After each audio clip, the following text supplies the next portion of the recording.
Yeah, the biggest mismatch on the entire field, I think, is Florida State's running backs against LSU's linebackers. But if Florida State's gonna win this game, what's gonna win it is how the wide receivers perform against a defensive backfield that, like Zach mentioned, you've got 5 transfers in there that haven't played together yet in a college game, but they do have experience from their previous stops, but they haven't played with one another yet. So you don't know how they're going to gel out there in an actual college game.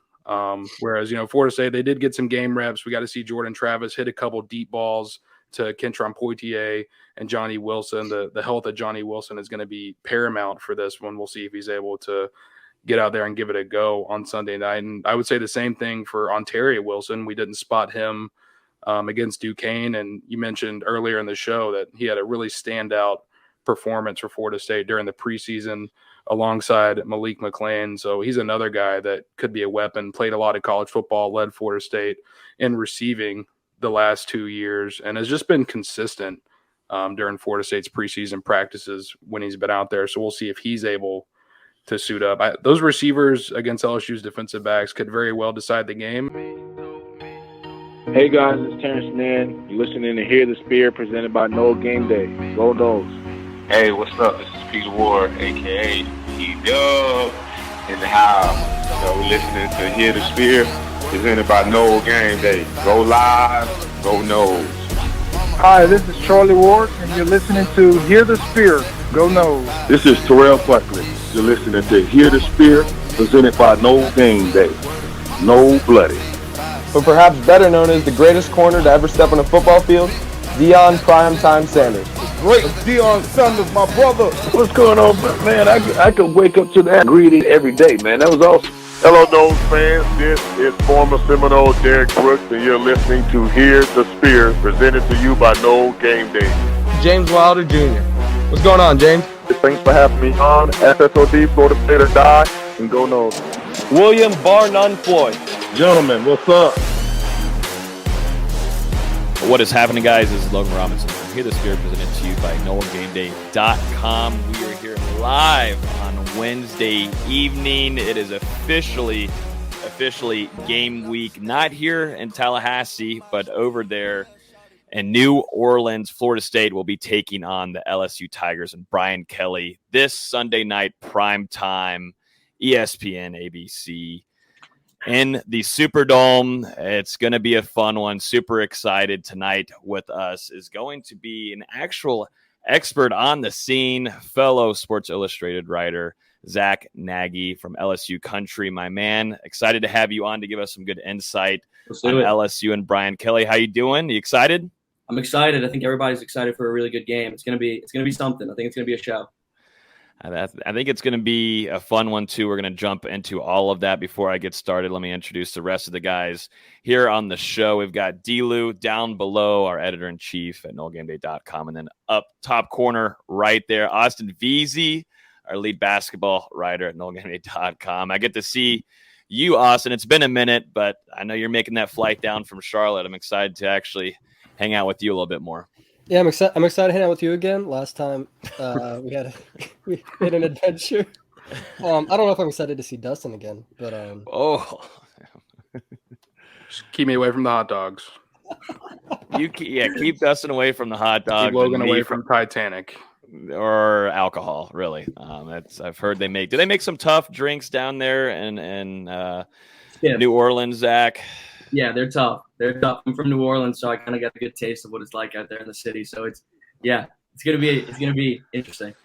I've got my work cut out for me. We're gonna try not to go too hard on Saturday night, but looking forward to the scene there. LSU fans, FSU fans, two schools that like to have a good time, and no better place to do it there on Bourbon Street. So looking forward to me, D-Lou, and Veazey will be heading down there on Friday afternoon. Looking forward to getting over there and getting things started. As always, you can listen to the podcast on iTunes, Google Play, Spotify. If you're on YouTube right now, I know a lot of you are going to start hopping on here. Hit that like button, comment, hang out with us. We'll be here for a good while. We'll be going through a little bit of an insight here from Zach as he's been all through fall camp, spring, looking at Brian Kelly and his Florida State matchup coming up this weekend. So we'll have all insight there too. I might even get a score prediction from him also. But if you have any questions, make sure you throw them in the chat. And he's the guy on the scene over there. So looking forward to discussing Florida State versus LSU for the next hour or so.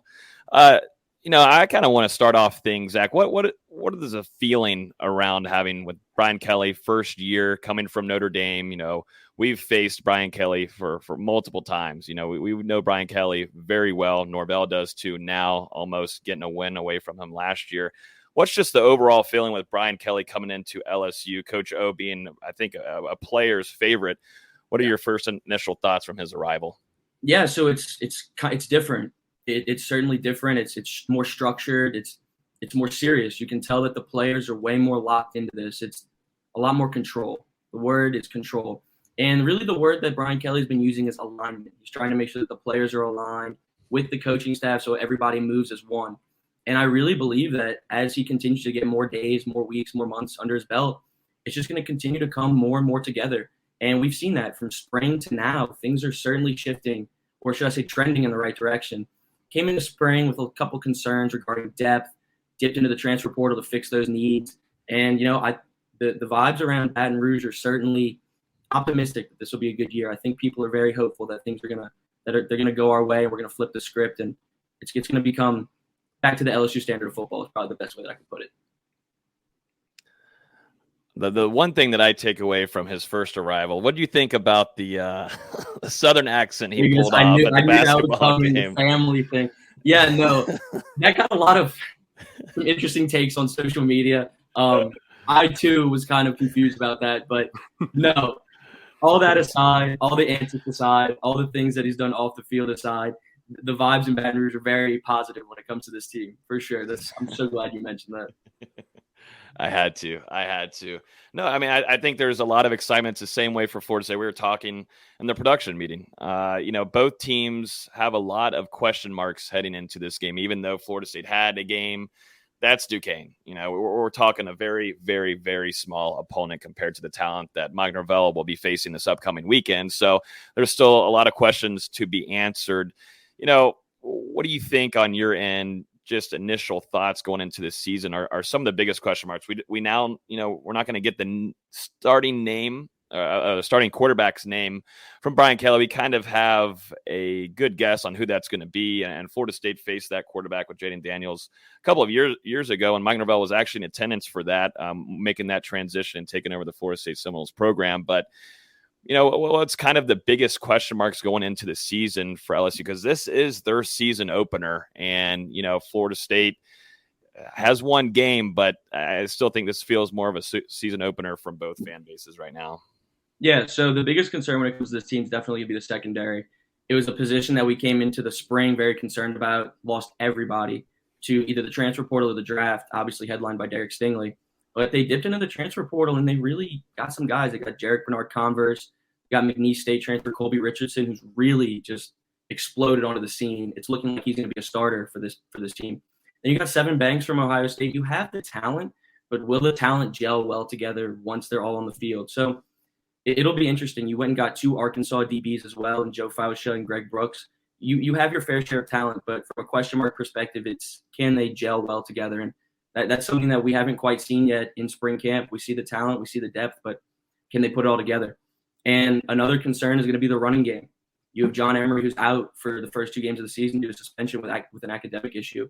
Can Noah Kane, the Penn State transfer, can Armani Brooks, the sophomore, can those guys kind of put it together and carry the load until Emery comes back is the real thing. And I think they can. I really think the running back question mark can get answered, but the cornerback position, the secondary, that's where we're gonna see some light get shined on that situation. And you mentioned the running game. I was wondering if you could talk about the offensive line a little bit, because obviously there's some shifting pieces there. You've got a center who hasn't played center in college, Garrett Dellinger, transitioning from tackle. Yep. Got a true freshman now at left tackle, and then FIU transfer Miles Frazier, I believe, slotting in there at left side. So really a completely new center and left side of that offensive line. How do you think that they're going to be able to hold up against Florida State's defensive line?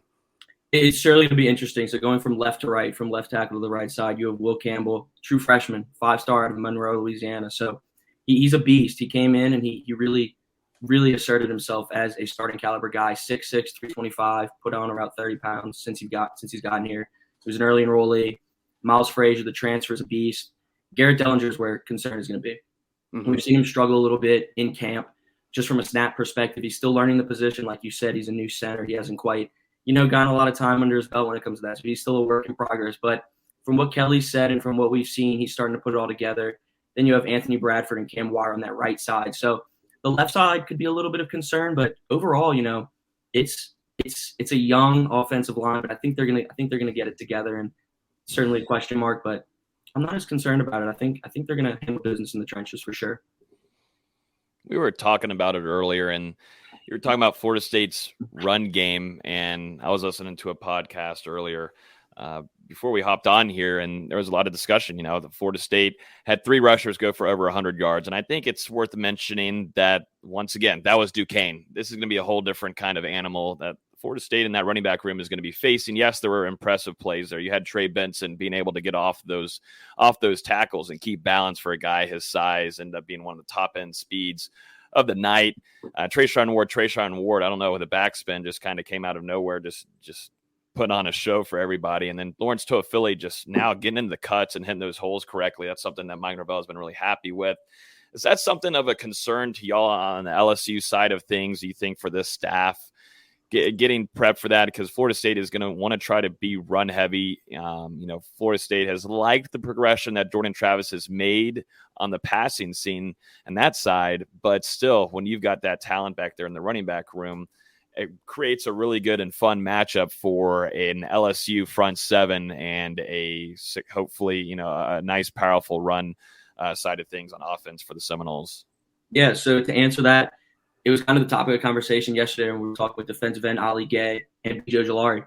They were talking certainly about the running game, and obviously it's Duquesne and it's a weaker opponent, but it still snaps under their belt. It's still an in-game situation. It's a little bit different, but the takeaway from this team is that this front four is monstrous. Headlined by Mason Smith, B.J. Ojulari, Ali Gay, and Jacqueline Roy.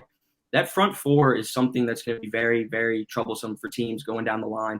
Ojulari is due for a breakout year. People anticipate it to be his final season in Death Valley for this team. He's wearing number 18, the legendary jersey. Just got named a captain. So you have a front four who feels prepared for this rushing attack that's coming from Florida State.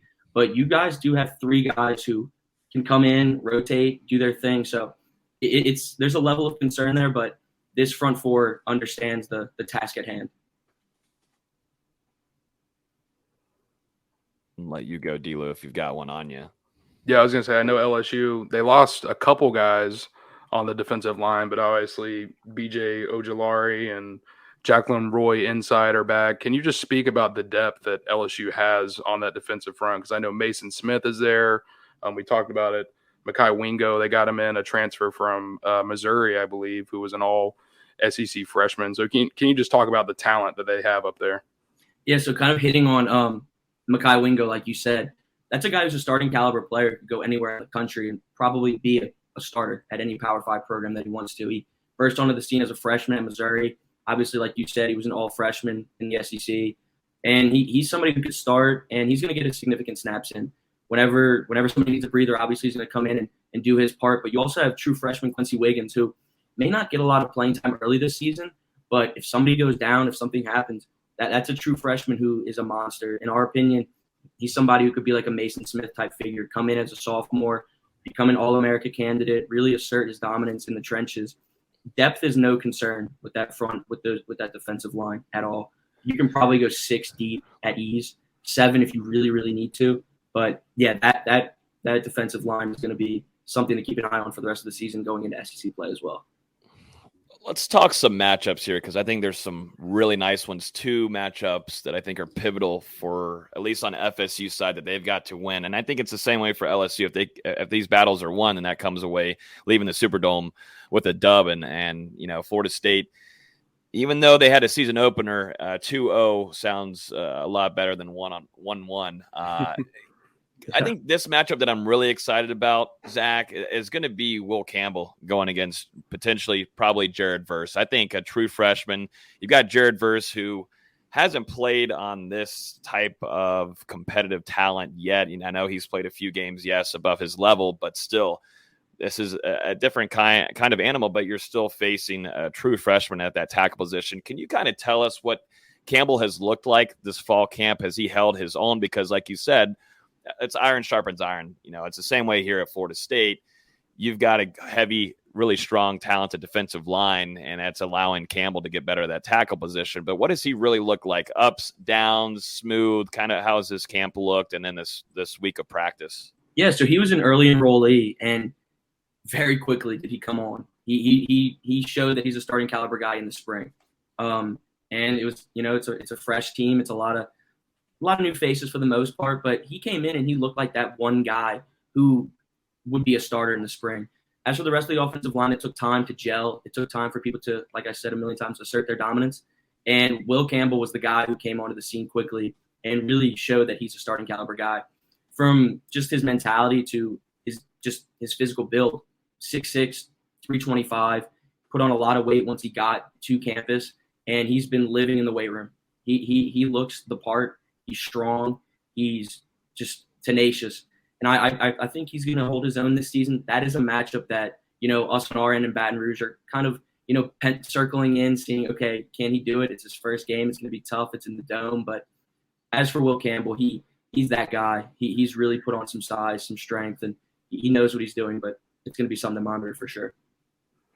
I know Logan brought it up earlier, but Brian Kelly didn't publicly name a starter going into this week. He said that LSU does know who is going to start this game on Sunday night. So just in your opinion, getting a chance to watch fall camp, Jaden Daniels coming in there from Arizona State, Garrett Nussmeier, I know he was there last year and got to play a little bit. What have you seen from those two guys, and who do you expect to be the starter on Sunday night? Yeah, so it really looks like this could be Jaden Daniels taking first-team snaps, but a lot of people are saying, okay, this could be – you could see two quarterbacks play. It's not far-fetched that both of them see the field this season. In fact, Kelly has spoken as though you will see both quarterbacks this season. But, coming out there, it's certainly going to be I'm not going to say certainly. It's probably going to be Jaden Daniels. The experience, he has 3 years under his belt. He's shown what he can do, and I'm going to go with Jaden Daniels here. Kelly's talked a lot about his composure and what he can do, so that's the guy. But this is no knock on Garrett Nussmeier by any means. Nussmeier has proven how much he's grown this offseason. He came in as a true freshman, was thrown into the fire a little bit, showed how young he is, and threw some questionable balls, and he came into this offseason with something to prove. And his decision-making has improved, his release has improved, and his arm strength has improved. So he's growing, surely, and you'll probably see both quarterbacks this season. But I truly believe that Jaden Daniels will be our day one starter, barring something crazy happening. But I think this is going to be Jaden Daniels coming out there as QB1 on Sunday. What has been most impressive out of Jaden Daniels since his arrival? He leaves Arizona State. There's talk about locker room stuff going on, and there was a lot of guys that left that Arizona State program. What have you liked the most out of Jaden that has impressed you watching these practices? You guys, lucky, I was hearing the reports, looking at the reports, reading up. You guys get to go to these scrimmages. I know you can't share everything from them and post videos, but you still get to go.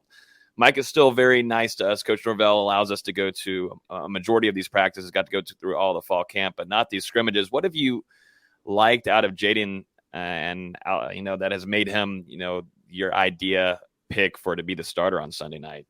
His composure and his way of speaking to the team. When he talks, they listen, and it shows. It shows when he's on the field. And things that Jaden Daniels has just done this offseason is just improve in every way. His footwork has grown tremendously, and his ball placement. There's a lot of question marks about him. Is he actually a dual threat, or does he just run the ball? And he kind of came into the offseason and just improved in every way. And I'm going to give credit to quarterbacks coach Joe Sloan for that, because he took him under his wing and certainly improved his game. His ball skills, his feet, his footwork, his hip movement, everything about him has just improved. And I think he's just taking control of this locker room. And like I said, when he talks, they listen. And there's just a lot of things that he's done to control this team. And those are just a couple of things that I've liked about Jaden Daniels this offseason for sure, especially coming into the back end of fall camp. As far as offensive balance, what are you expecting from the Tigers on Sunday night? Because I know you mentioned a little bit of concern with that running game with some new guys in there and the shuffling pieces on that offensive line. But I mean, LSU, when you look at it, they really do have a talented wide receiving core. I know Keyshawn Boot gets a lot of the recognition, but 5 guys coming back that had over 350 yards last year. I know you mentioned some before we got on here that are some potential breakout guys like Brian Thomas. So just what do you expect? Is LSU, do they want to put it in the air more? Are they going to put it on the ground more on Sunday night? How do you see it playing out? It's kind of hard not to want to use the wide receivers that you have. You have Keyshawn Boutte, who's an All-American candidate. Malik Neighbors is going to burst onto the scene. Jere Jenkins, the veteran. So it looks like you're going to try to get the ball into your playmakers' hands, and that's what Coach Kelly's talked about a lot this season. So I think you're going to try to get the ball to those guys and see what they can do, and then obviously you're going to test your offensive line. Can you try to get it down their throat a little bit, push it down there with Noah Cain? He's shown his dynamic ability. He also has power back, moves. So those are two. I think it's going to be a balanced attack, but I think you're going to try to get the ball in your playmakers' hands, absolutely. And that's going to be Keyshawn Boutte, Malik Neighbors, Jere Jenkins. And then prior to getting on to the show, we talked a little bit about Brian Thomas. He's a guy who has breakout written all over him. So I certainly think that can happen. I certainly think it's going to be a balanced attack, but you're going to get in your playmakers' hands, and that is the receivers. This is going to be the most serious question I'm going to give you tonight, Zach. Supposedly, Boutte is now Booty. Is that correct? Is that now the right pronunciation of his name? We all called him Booty. We said it a bunch of different ways, and he got asked one day how to say it, and he said Booty. So we've run with it. That's all we've done is we've gone with it. So yeah, it's changed absolutely to Booty. Mm-hmm. I love it. I just hope that if FSU, it'll be a lot worse if Booty's all over the place and going all over Florida State's defense in the secondary there. I hope that's not the case, because FSU Twitter would not be a fan of that. LSU Twitter, though, absolutely. I think the biggest matchup, talking about another matchup, we talked about Will Campbell and Jared Verse, which I think is going to be extremely fun to watch. The other one to me is going to be those wide receivers. Definitely Booty now going against Florida State secondary, Marion Cooper. Your other corner on the other side of Renardo Green wasn't available against Duquesne. I'm expecting him to be a full participant, ready, available on Sunday night against the Tigers. To me, I think it's going to be, from what we've seen and through practices, I think it's going to be Green versus Booty. It might change, might be different, but I think that's going to be a really nice matchup to watch on Sunday night. What is so special about these wide receivers, especially Booty? Because we hear about it. We've heard about LSU receivers since the spring. Before that, since the season was over last year, LSU continues to always bring in these big boy wide receivers that know how to make plays and just bring down explosive catches. Yeah. What's so special about this going against a DB who, is really starting to kind of make that turn out fully healthy and has also looked good during practices and had a solid game on Saturday night? Yeah. So I promise, I'm seeing the comments. I promise I'm not delusional. When it comes to talking about LSU, I promise these wide receivers are as good as advertised.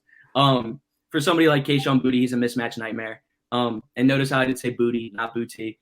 He's a mismatch nightmare. He can do anything with the ball in his hands. And just going down the line again, which I believe is what you were asking, is just, Malik Neighbors. I think that's somebody that a lot of people should be keeping their eye on this season. He's not going to be just, receiving. He's going to be our return specialist doing punts and kickoffs. They announced that today. Brian Kelly told us. So just getting the ball in your playmakers' hands like that is something that we're going to try to capitalize off of. And then you can't sleep on the old head, Jere Jenkins, the fifth-year senior. He's a guy who is just Mr. Reliable. Ball's in the air, he'll get it. He's physical. And he was, Max Johnson's favorite target last year. So if you're asking a little bit about the receivers, that's just a tidbit of what they can do. Florida State's got a couple good linebackers, and it looks like they've improved over the fall coverage-wise. And last year, Notre Dame came into Tallahassee. They had Michael Mayer at tight end, and, he just came out and, especially on the opening drive, at least obliterated the Seminoles. Brian Kelly went to the tight ends a lot. And, you can correct me if I'm wrong. At least from what I've looked at so far, it seems like LSU doesn't have a ton of experience returning a tight end. True freshman Mason Smith is going to play a large role at the position alongside Cole Taylor. So how do you think LSU is going to utilize those tight ends, especially as they start to grow early this season? Yeah, so Mason has received tremendous praise from Kelly, saying that he's going to play the role like Georgia's Brock Bowers did last season. He's going to say he's going to burst onto the scene like that. And to me, that's certainly like you just did. That's an eye opener. That's something like, okay, that's tremendous praise for somebody who's only been on campus for a couple of months. For sure. When it comes to the tight ends, we're going to be, in my opinion, probably using them as, blockers for the most part. I'm not going to try to test their hands early, but as the season goes on, you're going to try to use Mason and Cole and see what they can do in that aspect of things. But it's not going to be as much tight end play as it was last year because you had Jack Besh, who was kind of playing a hybrid. He was using it more as a tight end receiver, kind of just all over the place. And you don't really have that this year. You don't have that versatility. So I think it's going to be a little bit less when it comes to using your tight ends this season to answer that. I want to kind of reverse things on you now. What do you think Florida State has on LSU that, either a factor in a matchup, skill position wise? What, threatens you the most and LSU fans have in the back of their head heading into the Superdome on Sunday night? What are they going to be worried about that LSU is going to have to take care of in order to secure this game or take a hold of it and be dominant against the Seminoles? Yeah, so it's going to be somewhat of a casual take, but it's going to be Jordan Travis. What can he do to, make this secondary blink? Because it's a lot of guys who haven't gelled together. Jordan Travis has proven that he has the legs to get outside of the pocket and just do whatever he can with the ball in his hands. He's a playmaker. And in my opinion, I think it's just going to be a true test for the secondary. Can they gel? It's something that we talked about before we came on the air and stuff. It's can they gel as one? Can they get it going? And that's somebody who's going to be doing a lot. It is certainly is Jordan Travis. It's a casual take, but it is what it is. I think this is a fun game for both quarterbacks that have the concern and they get all the talk about on social media about not throwing, not accurate, not great there. All they can do is run. But this is exciting. If you're just a college football fan, and we all love college football here, but just to watch two quarterbacks, guys that are underestimated at passing and being true starters. I think this is exactly what you would love to see. Two dual threat guys going at it, trying to lead and put on a show and in prime time. I mean, you can't ask for anything better if you're looking at a quarterback showing. It's going to be fun. I'm excited. Yeah. It's too similar. It's just two similar play styles, like you were saying. Two guys who can run the ball, pass pretty well. Jordan Travis has shown tremendous growth in his arm, and I believe Jaden Daniels done the exact same thing. So I think it's going to be a show when it comes to two signal callers who can really do it all on the field. It's going to be a really good performance from both of them. They have the weapons. It's can they utilize their weapons to the best of their ability when it comes down to it in Superdome on Sunday. That's a good point. I think they both have the best weapons around them at this point in their college careers than they have so far. Mm-hmm. Yeah, absolutely. They have, exactly. Going to the injury tent over here, Florida State has had a very competitive fall camp, and it showed later on with a few injuries, and they're still dealing with them. We'll have a practice tomorrow morning that we'll be able to go. Some things we can and can't talk about, but some things public with Mike Norvell talking about Florida State's linebacker Amari Gaynor not going to be available on Sunday night unless something changes in the next couple of days. But Florida State still did not see their true starting center with Maurice Smith. We're going to see if he's going to be available to go, and that's a big time factor for keeping that rhythm there on the offensive line. And a few other guys that got dinged up Saturday night, that talking about Johnny Wilson, 6'7" wide receiver that had some flashes in that game too. And Darius Washington, Florida State center and starting center, also out early in the game.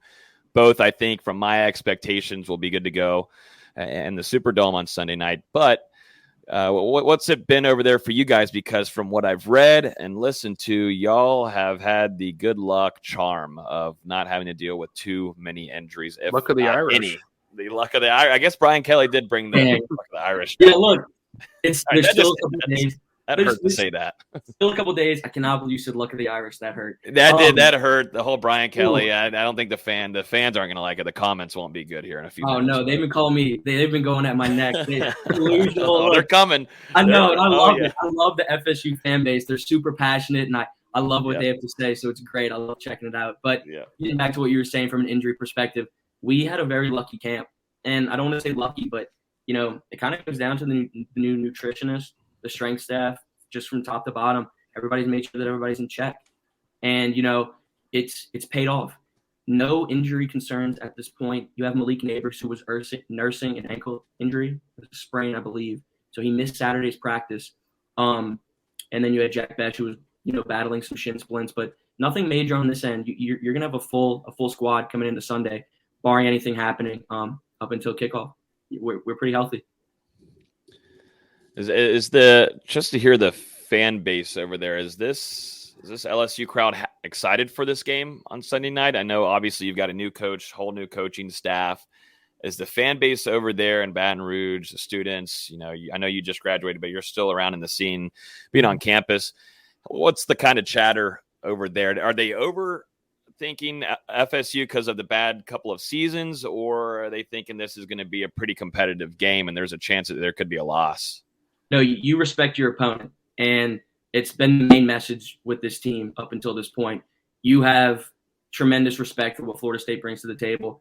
And like we've said, just because it's Duquesne doesn't mean it was a JV scrimmage. Florida State showed what they can do. And the vibes around here is respect your opponent, come prepared, and show what you can do when it's all, when you're in the trenches type of thing. So it's excitement. It's a new era. It's a new everything. The entire coaching staff was the new coaching staff is just fresh. You only returned really one guy, and that was offensive line coach Brad Davis. So it's a new era of football. And I certainly believe that the respect is there, the new culture's here, and the vibes around here is everybody's locked in and prepared for the season opener, get things rolling in 2022. Anything else from you, D-Lou or VZ, before I ask for any kind of game prep and score prediction? You got some up there, VZ? I do. I know you touched on it briefly about the secondary. You guys have, I think it's 4 or 5 transfers that are expected to, if not start, play significantly. How are those guys gelling in camp? Is there any kind of miscommunications, anything like that you've seen?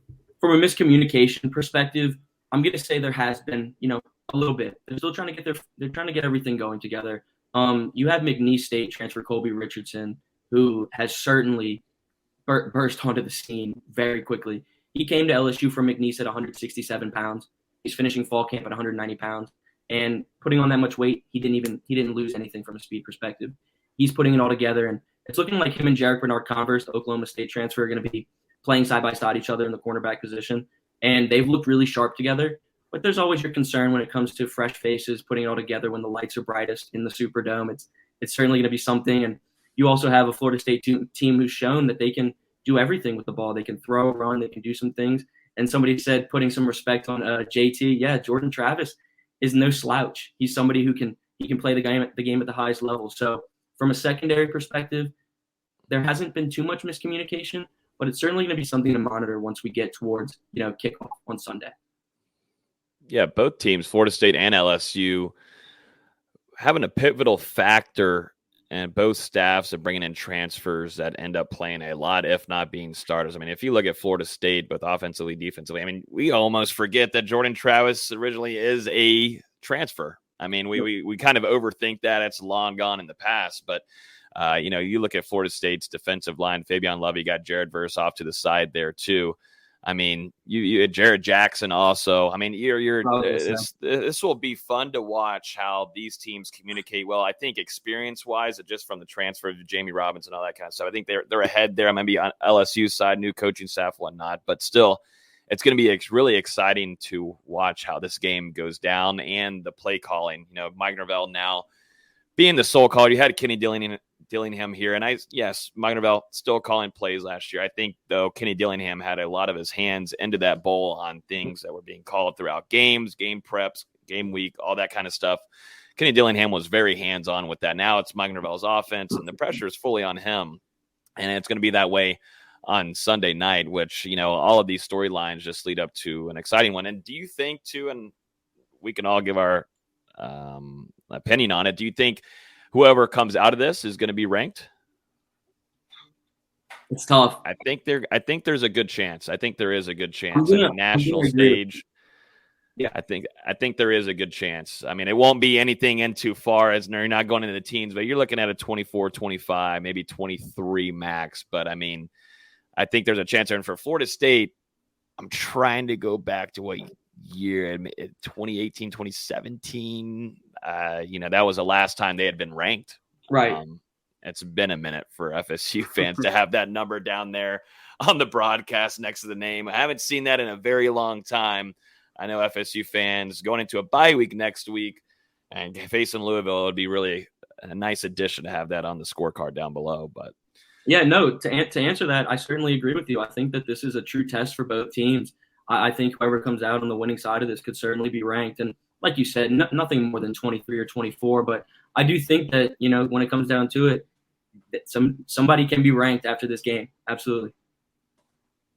I think we got to do score prediction now. We got to do score prediction from you and give your thoughts on the game overall. What do you think is going to be the pivotal factor for either LSU winning, FSU winning?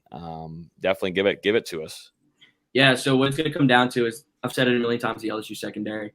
It's one of the flaws of this team, and that's going to be one that Florida State's certainly going to be looking to expose. And look, I'll go both sides. I promise. Comment section, I'm not going to be too delusional here. We know what Florida State can bring to the table. It is what it is. We know what they can do. We know what they're capable of.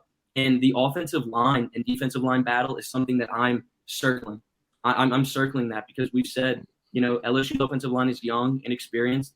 Can they put it together against a Florida State defensive line who has a little bit of experience, has some power, has some muscle? So, I pick FSU.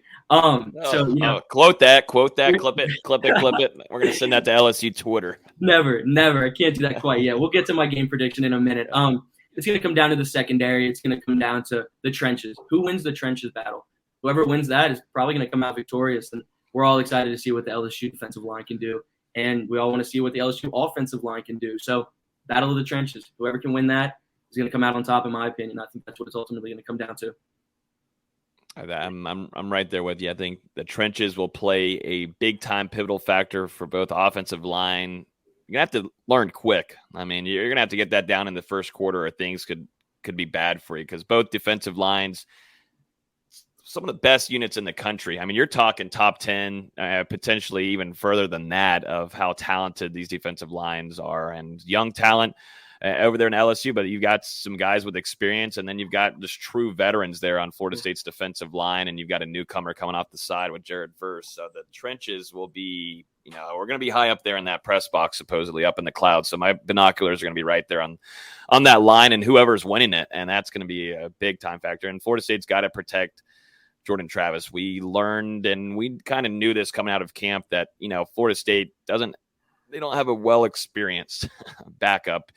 You can't let Jordan Travis go down on Sunday night or things get really, really, really tricky for FSU. Agreed. Completely agreed. I did have one thing for you guys. I've talked a lot about our weapons that we have. What's you, in your opinion, the difference maker when it comes to Florida State? What's something that you guys are looking forward to? A mismatch maybe in the secondary, something you guys are looking for when it comes to, you guys kind of coming out on top. Go ahead, D-Lo. Yeah, for me, it was kind of like you said. I think it's Florida State's offensive line against LSU's defensive line. If they can pave some holes, and even they're not going to get 406 rushing yards and 6 touchdowns against the Tigers, but if they can get half that, if they can get 180 yards or so on the ground against LSU, they're going to be right there with a position to win the football game on Sunday night. So I think it really all comes down to that. The running backs are talented, but there was too many times against Duquesne where we saw them getting hit in the backfield and then breaking tackles and getting positive gains. I think if LSU's hitting them in the backfield, they're probably going to tackle them the first or second, maybe the third time. Definitely not let them break 4 tackles like they were consistently against Duquesne. So that's pivotal in my opinion. Yeah, a threat that I think LSU fans, I know it's 99% here on the stream of FSU, but we've got a few Tigers in here. I think one of the threats on Florida State side is obviously that running game, but like D-Lou said, if we're seeing guys breaking through like Duquesne did a few times last Saturday, and I think those things can be fixed with film. Yes, they also had Darius Washington go out, so you kind of had to move some guys around, but still that running game is a threat there just because of how Trey Benson looked and Treshaun Ward and Toafili. They looked like in a midseason form. It's not taking them a little while to warm up. And then if you look at the wide receiver unit, you're bringing back Ontario Wilson, who should be fully available, who is kind of slept on, had one of the best camps in that wide receiver room of just being consistent with Jordan Travis. And then if Johnny Wilson's good to go and he's fully recovered after that, it seemed to be like a pretty tough ankle sprain last Saturday night. That's a 6'7" wide receiver, and he changed the game a little bit for FSU. It was Duquesne, it is what it is, but he can really change a game, though, when it comes to this kind of caliber of a game. And Florida State's going to have to utilize him in a lot of ways, no matter if it's red zone, which, you always think of a tall wide receiver. Yeah, you can use him there, but he's going to be used in a wide range across the field on Sunday night. And I'd probably say, that three-headed monster that we're calling it, but it's just not going to be the case, though. Nobody's getting over. No one's going to build up 300 rushing yards. If that does end up happening, then FSU fans will have a good time on Bourbon Street. I'll tell you. Very happy going after the game. For sure. Yeah. No, I definitely think they will. But and then there's also Jamie Robinson. I mean, he's the general of that secondary for Florida State. You could say of the defense alone too. Looked good on Saturday. He could be a weapon because I think too, we haven't really talked about it, but turnover battles could be big time factor. Definitely if Florida State's trying to have that run game, that clock's going to be burning down, getting the ball taken away and putting yourself on good field advantage.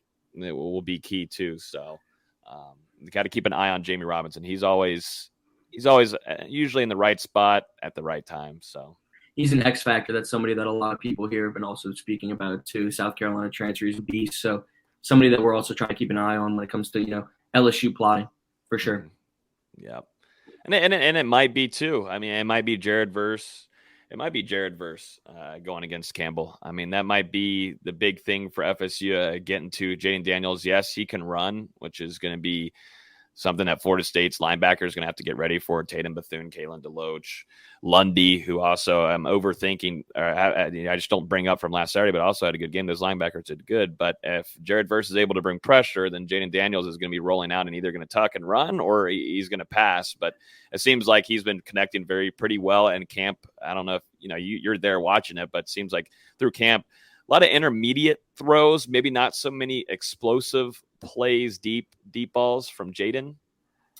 He had a couple of really good plays in the scrimmage in Tiger Stadium. I believe it was either this previous Saturday or the one before that. He was showing his ball placement very, very well. He connected on a deep ball to Louisiana transfer Kyron Lacey. He's shown his touch. But sitting in the pocket and making a throw is a lot easier than rolling out and trying to do something, a home run play. And we didn't really get to see much of that from him in camp. So to answer that, no, we haven't quite seen what he can do when it comes to the long, deep ball. But his intermediate throws have been something that has shown tremendous improvement as we've, gone through camp. From spring to fall has been a tremendous improvement on his part. So, yeah, his intermediate play is looking great. Obviously, the short play is great. Long ball, deep threat, something that we're still waiting to see. What's on here asking about special teams? I know that y'all have got it seemed like the punting situation looks pretty good, but still some question marks at the field goal kicking situation. So it's looking like it's going to be Damon Ramos. He's really, really shown out these last few days. That's looking like he's going to be our starter. Special teams coordinator Brian Polian was really, really talking highly of him in a 2-minute drill. Hurry up. He hit like a 54-yarder in front of Kelly, in front of all the coaching staff. And he was saying that might have been what kind of, turned the corner for him and gave him that spot. So from a special teams perspective, it's looking like it's going to be Ramos kicking it. Punter situations handled. And then return specialist, like we had said a little bit earlier, is going to be Malik Neighbors, taking the punts, taking the kickoffs. Get the ball in your playmaker's hands. That's what Malik Neighbors is. And it's going to be special to see what he can do with it. But special teams is definitely something that's still a work in progress. It's important to, talk a little bit about what we're not 100% there with yet. And special teams is something that's still a work in progress. Absolutely. I don't want to keep you on here for too much longer. I know we had the 45-minute mark here, but score predictions are score predictions, and we do have to write them down. So then, if you're wrong, and we've been wrong a lot of times, we don't want to go back to Jacksonville State. We won't discuss any of that whatsoever. As Dustin predicted that at 58 to what win or 59 to nothing. Yep, that was predicted as a 59 to nothing win, and completely reversed Tough the times. Other way. Yeah, we've been through our tough times of wrong predictions there, but Go ahead and throw us your score prediction for Sunday night, what you think the vibe is going to be like in that stadium, the LSU crowd. I think it's fun. You got two fan bases that are, as we see in the chat, very fiery and love their school. So I'm expecting a fun night in the Superdome, really loud. Yeah, no, for the fans' perspective, I've certainly seen the Florida State passion in the chat for sure. And I love it because LSU fans are the exact same way when it comes to your guys. You're always going to root for your guys. Score predictions. I'm looking at the over of this game. I'm looking at the spread. I'm seeing it. I think it might have gone to -2.5 now. And then the over sitting there. Is it pretty? Is it still pretty? Sitting at 51 and a half? Did it move? So I'm thinking we're going to hit the over there. I'm going to say 31-24 LSU. Sorry, chat, a little delusional there, but I'm certainly going to go with, LSU's going to come out on top by a score. And that's what it is. That's what it is. I think they're going to come out on top. And speaking of the atmosphere, it's a sold-out game in the Dome. You can't really ask for anything better when it comes to a season opener for LSU. And we are going to say it's a season opener for Florida State. We're going to go down that. Route too. I'm thinking LSU comes out on top and just an absolutely great game, great atmosphere, great fan bases, just going at each other's neck. It's going to be a good one. I think LSU does come out on top though, but I'd love to see what you guys have to say about that as well, because I'm gonna be writing it down too.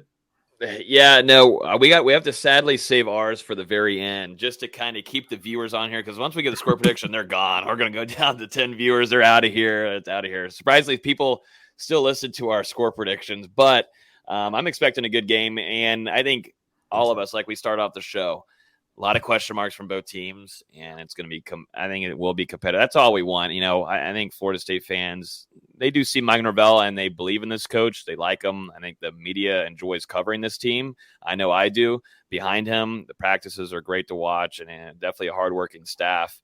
But it all comes down to wins at the end of the day, and this would be a big-time one, not only for just the column on there and potentially being ranked, but for both teams recruiting. Holy smokes. I mean, this is huge all the way around on that table, on that side of things. So there's so many good factors, so many good storylines. I'm sweating. I'm ready to get over there and get started over there and Bourbon Street. Hopefully it holds on to me, and I'm not at 4 a.m. on a sidewalk and on a bush somewhere, but that's why I'll have Austin with me. Austin will take care of me. No, I'll be long asleep because I have to be up at 5 a.m. for my flight on Monday. So you'll be at home by yourself that night. Okay. I'll let that slide. All right, Dustin, you're taking care of me then. You'll probably be at the casino, though, sadly. So I'll gotta go lose some money. Yeah, I'll probably be myself. But, Zach, this was absolutely awesome. I know the chat, giving you a hard time, but there are a lot of comments in here, though, loving your insight. I know that we did. We needed this to kind of get some really good scoop. This was awesome. And like I said, Zach, solo dolo, too, over there at LSU Country, works his ass off, puts out some great content. Definitely go follow him for this upcoming weekend if you want to see some more insights into LSU. But him coming on here was great, and I hope the best for you guys. Hopefully stay healthy. But in the win column, you know what drives the clicks. Yeah, a good win would be nice heading back home to the 850. But thank you, Zach, for hopping on here, and best of luck throughout the rest of the season to you guys. And you know what? You could beat up UF as much as you want. Hey, I appreciate you guys. It's been a good time. A lot of good things from you guys, too. It's going to be a really good game. I'm excited for it, and I hope you guys enjoy Bourbon Street. Looking forward to it, man. Appreciate you again, and we'll see you up there in the box. Of course. We'll do. Y'all have a good one. See you, brother. Thanks, Zach. Well, that was awesome. That was our kind of first time. We're going to try to do this quite a bit throughout the rest of the season, bringing in some Sports Illustrated publishers who do a really fantastic job. And Zach telling us earlier, he does that solo dolo over there. He does a great job with that site. So brought some good insight to us about LSU, baby. We're here. We got a 5.5 hour drive in a couple days together, Dustin. Yeah, it was really good. I thought Zach provided a lot of great insight and learned some things there. Just makes it I hope everyone else in the chat learned some things too, because it should be a good game on Sunday night. The chat wasn't listening. The chat was slamming him the whole time. They were mad. Yeah. It's Florida State. It was the same way with Notre Dame, although Zach was a little bit more. Zach's more respectful. He was more respectful. Yes, Zach was great info. Zach, I would actually like to have, an actual conversation with outside this podcast.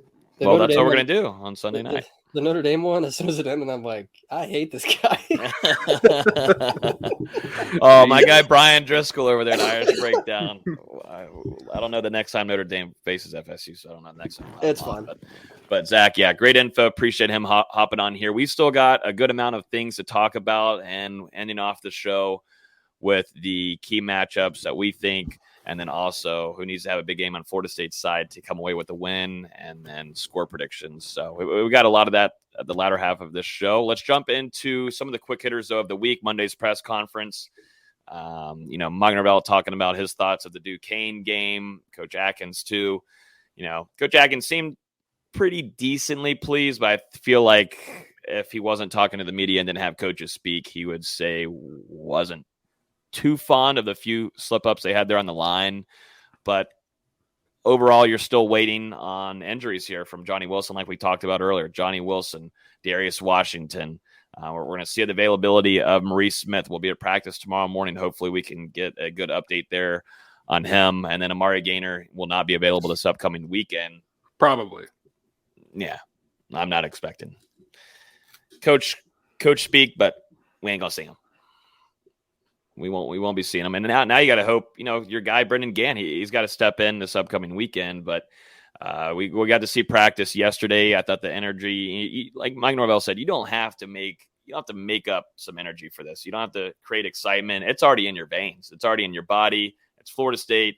It's LSU. Primetime, Superdome. Let's go. And that's exactly what Mike Norvell said on Monday. Coach is fired up. I know the rest of the fan base is.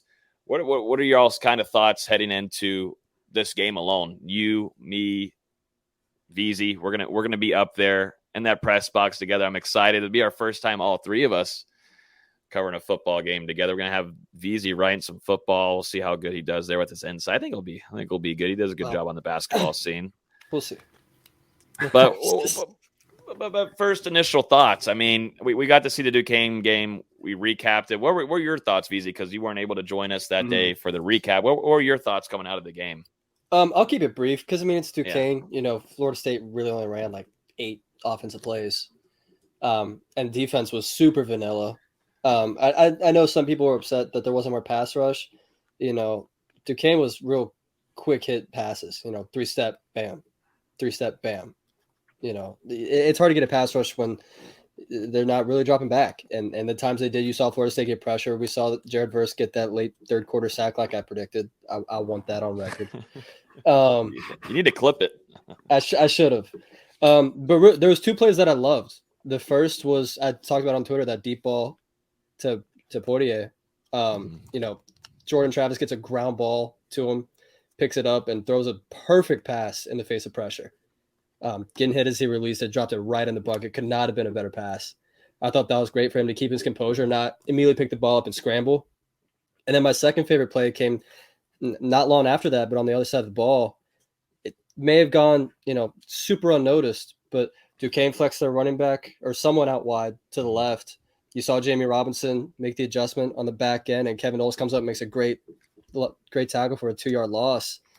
Those little things I love seeing, and hopefully those communications issues that we saw last year on the back end are fixed up a little bit. You're going to need it in this game coming up with a really talented receiver group.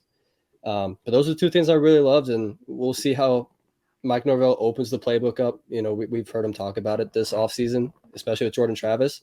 It'd be really interesting to see how they open the playbook up against a talented LSU team that didn't really perform that well last year.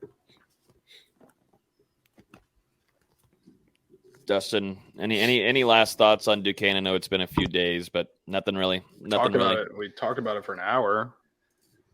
No. Any last things? Really? No real new thoughts. For not me. For an hour. I did not do an hour. FSU's 47-7 win against Duquesne. For me, the big takeaway for me, we talk about all the positives. Florida State blew out Duquesne. They held them to under 200 yards. I think the longest play of the night, only 22 yards, 406 rushing yards, hit a couple deep shots. But like when Zack was on here, the biggest concern for me was the offensive line. And yes, they did have some plays where they got some great push, but there was too many times where Duquesne was beating the offensive line across their face, getting into the backfield, and touching these running backs 2 and 3 yards in the backfield. That's a concern to me, because when you go up against a good defense in LSU, who has a pretty darn good front four and some good guys behind them as well, not great linebackers, decent linebackers probably at best, but still, you don't want your running backs getting hit that early off the snap. No, and Florida State's lucky that they've got talented backs out there that can get through those tackles and make moves in order to get down the field. I mean, the player that really stood out, Trey Benson, and he's going to be a big time factor this upcoming weekend because LSU is going to tackle better. And coming from listening to and looking at some of the reports and listening to the podcasts over there in Baton Rouge, tackling has looked pretty good over there. And so Trey Benson did a really good job this last Saturday night, and he's going to have to do this again. But you got to have a good offensive line to start off. I mean, you can't. I understand that they're going to do a lot of moving. You're going to go east-west quite a bit to kind of shake up that defensive line and not trust and solely focus on your interior offensive line and, wonder what the center position is going to be. But Trey Benson's going to have to be an elusive player and get off those tackles and get north. Rashawn Ward's a different kind of running back, and so is Lawrence Toafili. But if you're going to physical presence here, I think Benson might be your back, because it's going to be whoever's on the hot hand that night, and you're not going to see 3 running backs go for 100 again. Might not see that again for the rest of the season. Well, someone's got to be hot. See it again ever. Yeah, it was the first time it happened in program history. So yeah, no shit. But going into this game, you're going to need Trey Benson. I think a lot in this game. If I'm going out, if I'm picking a running back to kind of have a scheme going against this defense, I think right now it's Benson for me. I don't hate it because he's got some burst. We saw it on that 43-yard touchdown run where he exploded down the sideline, and he's got some power. He's probably got the thickest lower body out of any of those running backs, obviously the biggest at around 215 pounds. So when you're running against a defense like LSU, has plenty of size on the defensive line, some decent guys out there in the secondary who can come up and play in the running game. You want a running back who's going to be able to bounce off a couple tackles. And we saw him do it against Duquesne. He's not going to be able to do it as often against LSU, but if he can make a couple plays where he can make a guy miss and extend that into a first down or a big spurt play in the running game, that's going to go a long way in helping FSU's offense move the chains. And it's also, too, when it goes down with the running backs and who's ever having success there, it's going to come out on the outside, too, with blocking. And we saw Johnny Wilson put a pancake on one of the poor Duquesne defenders on Saturday night. But it's also going to come down to downfield blocking, tight ends. I thought on Saturday night they looked smooth. But it's going to have to be a factor of guys continuously blocking down the field, which, looking at the tape, they did that on Saturday night. It's just going to be a different animal. It's hard to really project how that's going to be when you're facing friggin' Duquesne. It's LSU, no matter what, coming out of high school, these are high caliber talents, just like Florida State has on their team. But it just depends if you're ready for it. And you got to hope too, iron sharpens iron, or iron sharpens something else, because if Florida State's offensive line is going to have a tough time, that LSU defense in the trenches there is going to cause big time problems for the running backs and that run game. And Jordan Travis as a whole, man, Jordan Travis is going to have to play. We'll start talking some players here. Jordan Travis is going to have to be, it's going to have to be one of his best games, if not his best. And luckily you've got a running game that has had success, but like I said, you don't really know what you're going to taste until you go through a few drives and say, okay, this is working, this ain't. But either way, JT's got to make things and go down the field and score. And they did that Saturday, but it's not going to be as easy Sunday. I think that's the key for both offenses, because when you look at LSU or when you look at Florida State, they're both going up against an extremely talented defensive line. Now, I think Florida State, maybe they've got more question marks as far as the guys on the edge who are stepping up into expanded roles. And are we going to see that pass rush be able to get after it more on Sunday night rather than they did against Duquesne? And like you pointed out, Austin, Florida State, very vanilla. They stayed in base a lot. They didn't really blitz. They didn't make it a conceited effort to put pressure on Duquesne in that game. I don't think they wanted to give much away for LSU. So we're going to see a lot more blitzes and other different ways to put pressure on whoever LSU has back there at quarterback on Sunday night. And on the flip side, I mean, Florida State's offensive line, they did great against Duquesne, and now we're going to see if they can hold up against probably one of the best defensive lines in college football. A lot of it's going to come down to, I think, the play at center for Florida State. Alex Atkins mentioned that they were hoping Maurice Smith would be back at practice this week. They didn't mention Darius Washington on Monday during the course of the press conference, so that kind of makes me assume that he's going to be playing in this game. And then we saw Dylan Gibbons start at left guard, come in at center, get some good reps. Maybe, he had a bad snap or two during the course of the game, but really a solid game overall. And if you need to put someone in at center behind those first two guys that mentioned, it seems like Gibbons can go in there and do his job. So whichever offensive line holds up the longest, I think, is the team that ends up winning on Sunday night. I know a lot of people are talking about LSU having a true freshman left tackle with Campbell. Brian Kelly just went through this last year. We talked about it all leading up to the Notre Dame game, how they had a true freshman left tackle going into that game. If anyone knows how to scheme around it, it's Brian Kelly. And he's not going to throw a true freshman out there that doesn't know what he's doing. Is he going to have some issues? Yeah, maybe. Florida State had 4 sacks in the game last year. The second half coming with Jermaine Johnson. It's certainly going to happen, but if anyone knows how to do it, it's going to be Brian Kelly.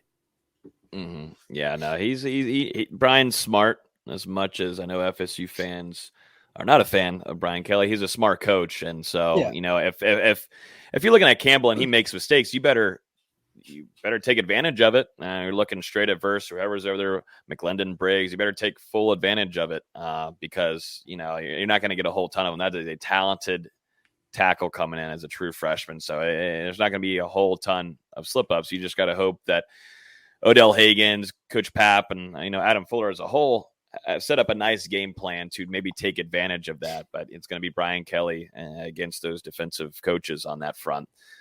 It's going to be huge. Just because Brian Kelly's a dirtbag doesn't mean he's not a good football coach. That is true. There is a lot of dirtbag coaches out there, but they're good at what they do. So that's the tough part about it. It is. Now, I think you're muted.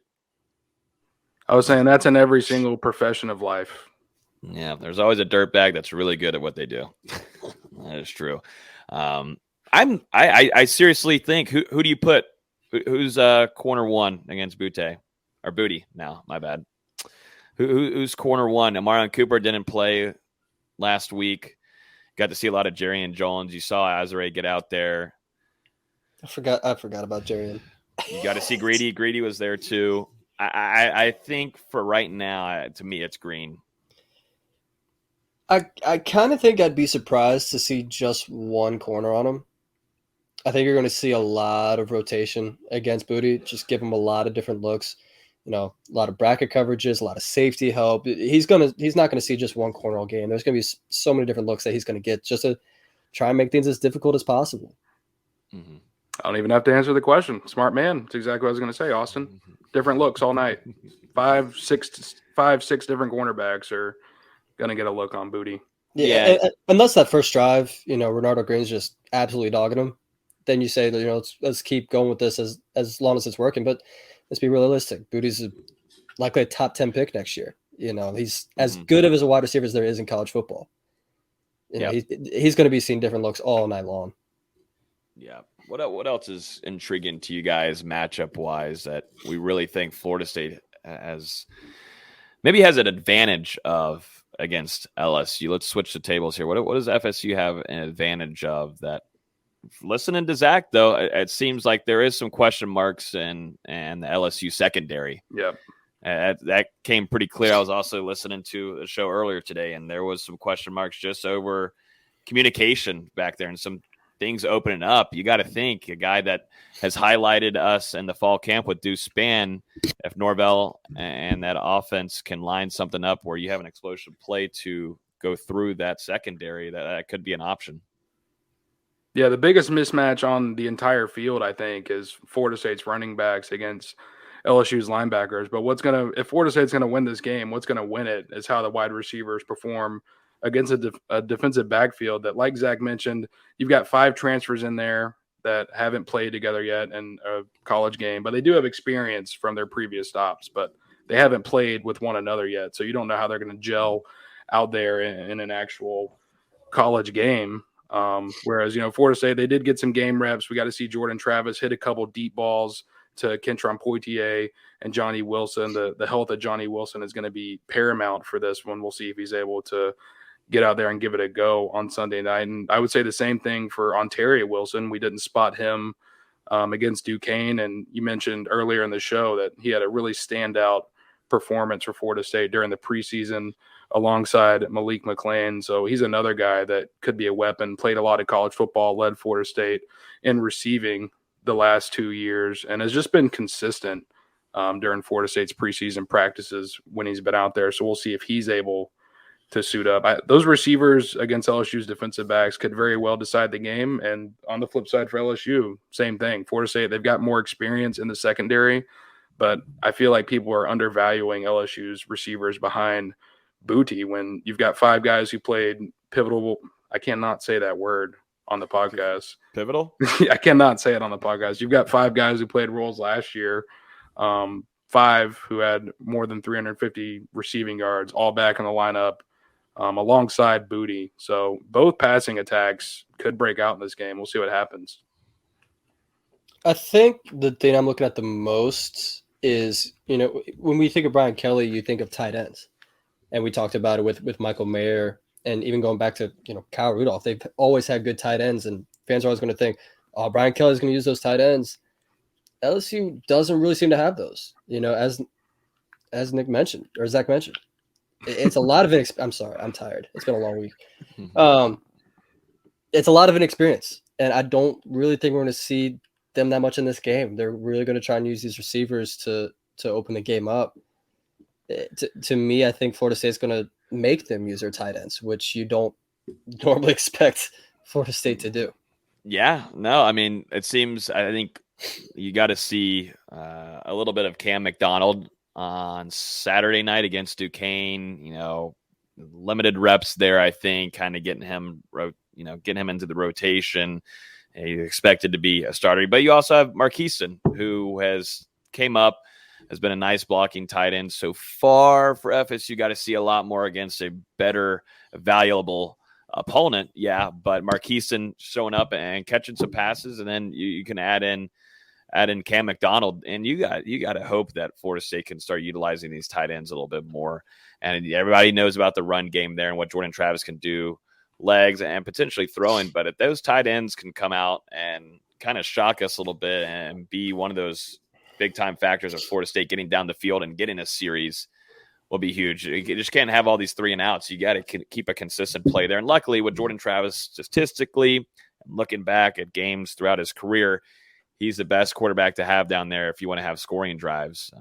And Florida State has been very successful, one of the most successful, consistent teams in the country at getting down the field and scoring right now. And that's a pretty impressive stat that we don't talk about a ton, but they've done a good job there. And it's worth noting. Yeah, I just hope the tight ends get a catch on Sunday night. They were not able to do that during the season opener against Duquesne. Mm-hmm. But I will say Marqueson, he's made some impressive plays during practice, so it wouldn't surprise me if at one point Florida State hits a big passing play to a tight end, and it's not Cam McDonald, but it's Marqueson Douglas. Marqueson comes up. I don't know. I know. Exactly. If I were you, I'm just saying in general, at this point, is just Jordan Travis is not looking for him. It's been 3 years since Norvell got on campus. I think the tight ends have 20 total catches. It just doesn't seem like Travis is looking for him. That's just me. We haven't talked a lot about Micah Pittman really at all tonight, but Pittman was blocking. That dude came into be a bully, huh? That dude was busting, trying to block. I mean, we haven't really talked about him enough. And punt return also. Florida State, probably Florida State's strongest special teams right now. Looking at it is Ryan Fitzgerald kickoff. I mean, the kickoff coverage was damn on point on Saturday night. The Florida State special team is going to have to come in and play a factor. You look at, though, the return game, though, Sam McCall being a true freshman, that's what you get, man. Sometimes just not understanding some things there, and there's maybe some miscommunication on the sideline. Yeah, just some things that didn't look so good in the return game that Florida State needs to fix. That's something that struggled with last year, but luckily there's no win for our guy Fitzgerald. Should be straight on point. No wind. He's had a pretty good camp too, so got to get the points where you need them. And with this one, I don't think it's going to be high scoring. Any points you'll take, but I think special teams is going to be a pretty decent factor here. I think so too. And you've got Fitzgerald back for another year. You've got Mastromano back for another year. Whereas LSU, I know that the punter they're bringing in is experienced. He played over there at Notre Dame for Brian Kelly for a couple years. But as far as kicker, I know he said that, I forget who he expects to be the starter, but I know he said the kicker has performed well in practice and hit a 54-yard field goal. But you look at the guys competing for that job, none of them have ever kicked in a college game. And that could be a factor on Sunday night in a game that is sold out. It's going to be really loud. It's a neutral environment. You're not playing the first game of your college career at home. So there will definitely be some pressure on those shoulders. Yeah, true. Yeah. Nobody with college experience back there. That's gonna be a risky one there for the Tigers on Sunday night, I think. Special teams might be the factor. Whenever you have low-scoring games, it's usually down to a few kicks here and there on what makes a decision of a winner. So I think, like you said, this is a sold-out game from both sides. Florida State grabbed their allotment pretty quickly before I think even LSU did. But this is going to be a very loud environment. I think we'll be in a glass cage up there, kind of how FSU's press box is. So we're not going to get a true taste of it. But during pregame warmups, I think we'll get a good glimpse of what both fan bases will be bringing to the table. Jameis also being there in attendance will be fun, on the sideline, which, Is that confirmed? I can confirm that. Yes, I do. I can confirm that. Yes, Jameis Winston will be on the sidelines for this game this upcoming weekend. So maybe you get the Jameis luck there. It worked before. And this isn't a season opener, no, but it worked over there in Ole Miss game down there in Orlando. Another neutral site game. Yep. It worked before. Maybe Jameis Winston's the factor here. I don't think he's doing a pregame speech. That's not on the game plan for him, but I know that he will be on the sidelines on Saturday night. So get ready for a lot of camera shots of Jameis there, who, as everybody is looking forward to a big season from him with the New Orleans Saints. So don't have to drive too far. A lot of former Noles, I think, will be in attendance here, along with a lot of former LSU players, because this is their last, I wouldn't say really bye week, but everybody gets the week off before the NFL season kicks off. So I'm expecting, as you can see, little Joe Burrow and Jameis Winston. Now that would be a great picture. That would be a phenomenal picture. There's a lot of LSU guys on New Orleans because they signed Tyrann Mathieu, they signed Jarvis Landry. Yeah, they got some guys. I wouldn't be surprised if there's quite a few New Orleans Saints in attendance for this. Yeah, and Odell's not even signed yet, so he might be there. Yeah. Go sneak over there and the Superdome. Are you betting this weekend, D-Lou? I'm thinking about it. I'm building a lot of parlays. I got a lot of parlays. Gonna see how I'm feeling on Friday night whenever we get there. I think you're gonna be betting. Maybe drive over. I'm pretty certain by the time I land Friday night, you will already be in a casino. Well, we got to come pick you up. So I'm assuming it's just gonna be Logan, and Dustin will be at a casino. We'll see. Might drop him off. I don't want to commit, but but yeah, let's get to it.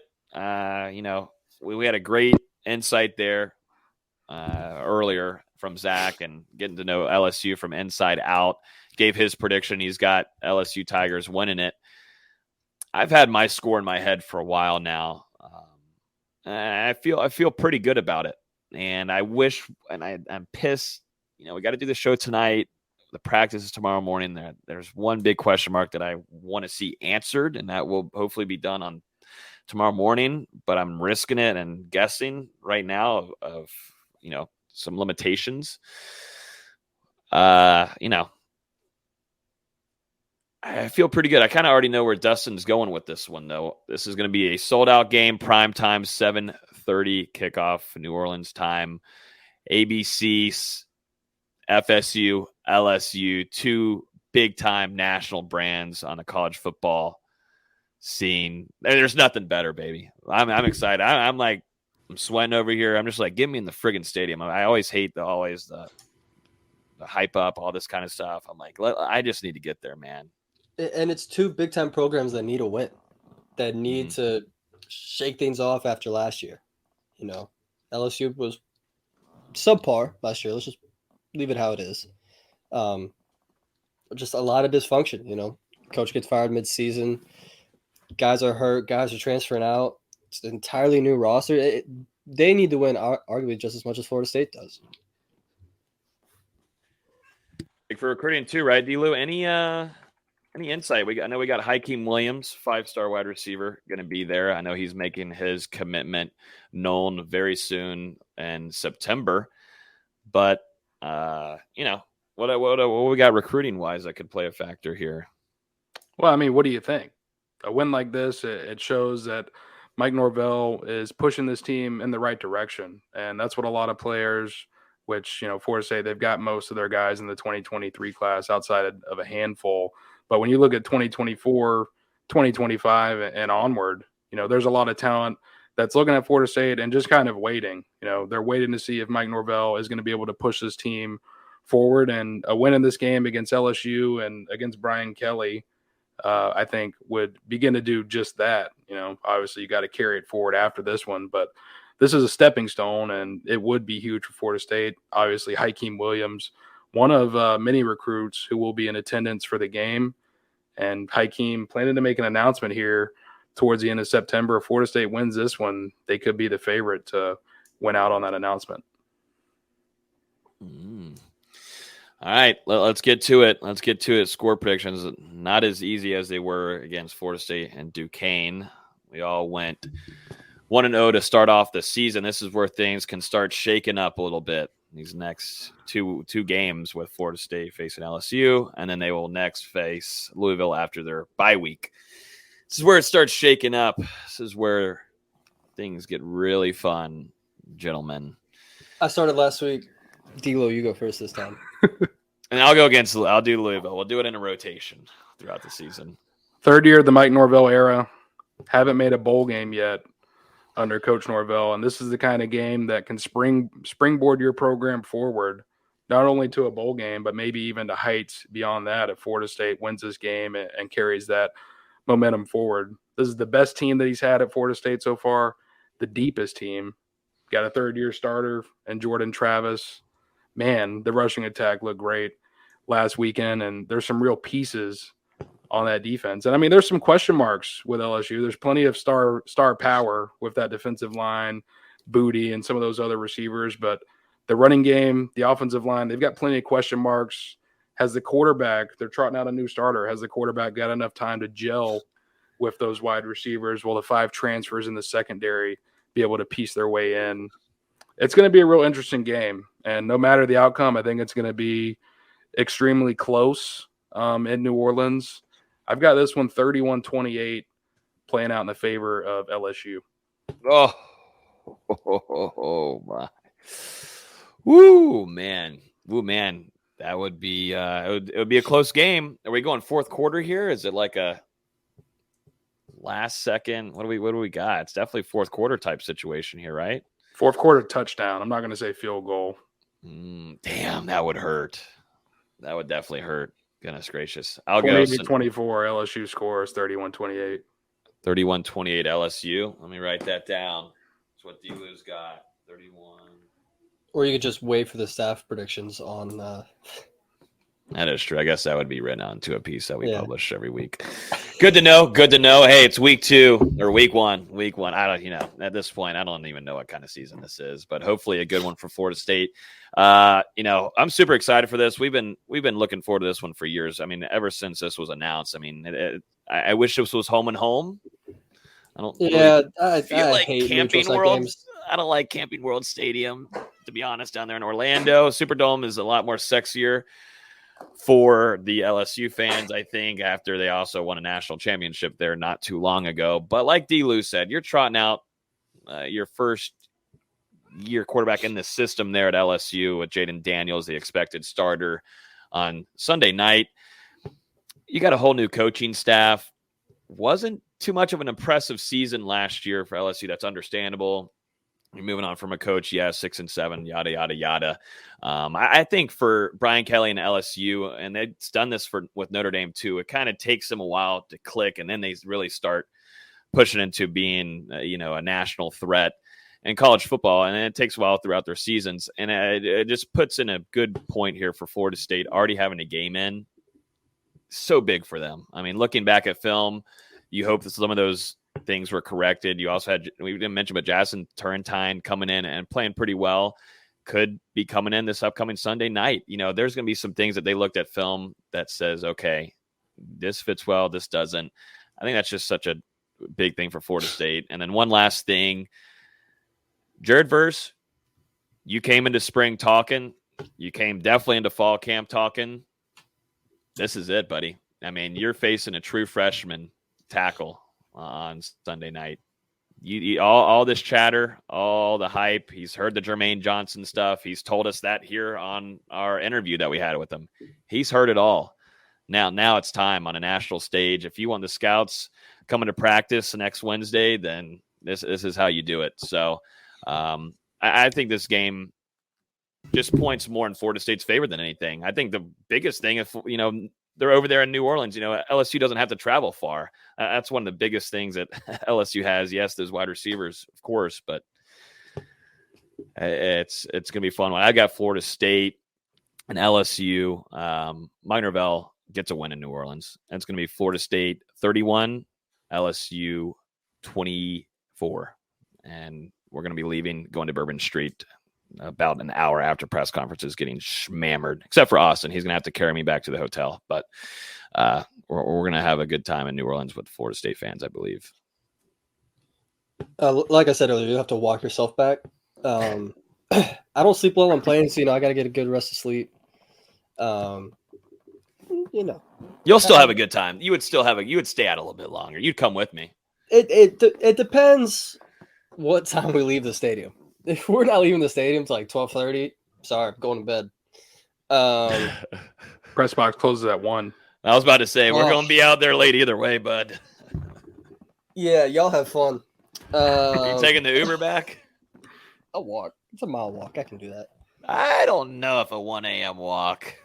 It is New Orleans. Never mind. I don't. We're probably gonna have to drive Austin back because his mom. True. Yeah. We're gonna have to game plan that. Anyways, let's get to VZ's thing here. I feel optimistic. I will say that. There's a lot, like Logan said, there's a lot of things pointing more in Florida State's favor. You got experience at quarterback who wants to make up for a really bad game against Brian Kelly last year. He was just 9 of 19, had 3 picks. Mackenzie Milton comes in, kind of outshines him. I definitely think he has on the back of his mind saying, I got to make up for that. Got a really good rushing attack. The receivers are much better than last year. You have some chances to attack LSU's secondary if that passing game is improved. LSU's defensive line is really good. I don't think they're as good as people are saying. That's just me. But you gonna come with me, BZ? Are you coming to Baton Rouge? Are you coming to New Orleans with me? I told myself, no matter what happened to Duquesne game, I'm not changing what I'm thinking heading into this game. As optimistic as I am, and I still need Florida State to prove it to me. Show me you can win these games. Show me. I don't want to be one of these optimistic fans that's just blindly following them, saying they're 10-2 no matter what. Show me you're improved. If you beat LSU, I'm on. Let's go. We're good. And we keep forgetting I'm going to be in attendance. Yeah, friggin' A. We talked about this. I'm 0 for my last 9. But this is the 10th. This is going to be the 10th game. This is Listen, where it I breaks. hope so. This is where it breaks. The dam breaks right here. I hope so, but at some point I have to face reality. I picked us to win when I went to the game at Clemson. I was feeling super optimistic. We had our chances there, and it fell apart in the end. I felt optimistic at the Clemson basketball game. I felt optimistic at the South Carolina neutral site basketball game. I felt optimistic at the Notre Dame game last year. Damn my feelings. I'm picking LSU 27-24. 27-24. I think to me it'd be a super surprise if this is a blowout. Just in either direction. I think these teams have a lot of the same strengths and weaknesses. I just until FSU shows me something, I'm gonna pick against them. Yeah, I mean but I feel like if we were to do a table chart, a lot of the factors go in FSU's favor in this. I agree. I agree. That's a crazy thing. Yeah. Yeah. One thing. That hurts. That now makes me rethink my prediction. I'm sorry. I'm sorry for how many of our fans fit in that stadium. I think it's like 65,000. I'm sorry. I apologize in advance. Yeah. Yeah, main things for me is Florida State's inability to provide consistent happiness and Austin's current record.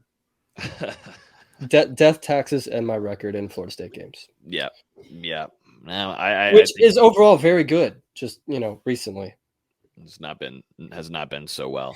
Well, I'm riding solo dolo going in this one to New Orleans, which I'm definitely I'm fine with. I'm nervous for it. I think every FSU fan will be going into the Superdome, but I think everybody's gonna be freaking excited, and I know I am. I know we all are. We have put in quite a bit of work trying to get you guys a ton of content, getting prepped for this upcoming weekend, because it does feel like a true season opener now. Florida State starting out the season 1-0, though they go 2-0, and the things and the wind just starts changing here in Tallahassee into some good juju, and Mike Norvell has this team rolling. You got to think recruiting-wise. Ooh, did they bring out the all-whites? Hold up. What do we got uniform-wise? First road game of the season? Someone tweeted that I think it's like LSU's last 7 neutral site games, they have worn white on yellow. Or whatever you call their yellow. I don't care.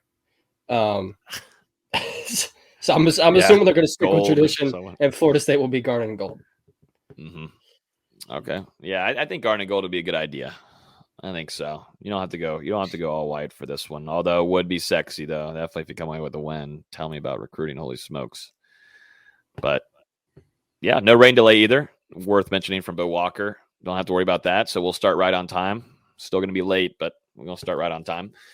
But yeah, I'm excited. Definitely enjoyed everybody coming on here tonight. We had well over a couple hundred people in here hanging out with us. Shout out to Zack Nagy from Sports Illustrated's LSU Country earlier on the show, giving us some phenomenal insight to Brian Kelly and his Tigers.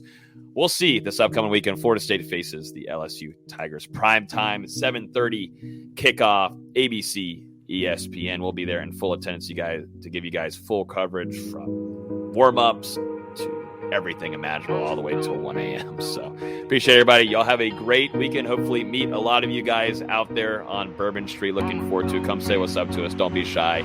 And we will see you guys in New Orleans. Peace. Mama told me not to say a word. 17, 5, same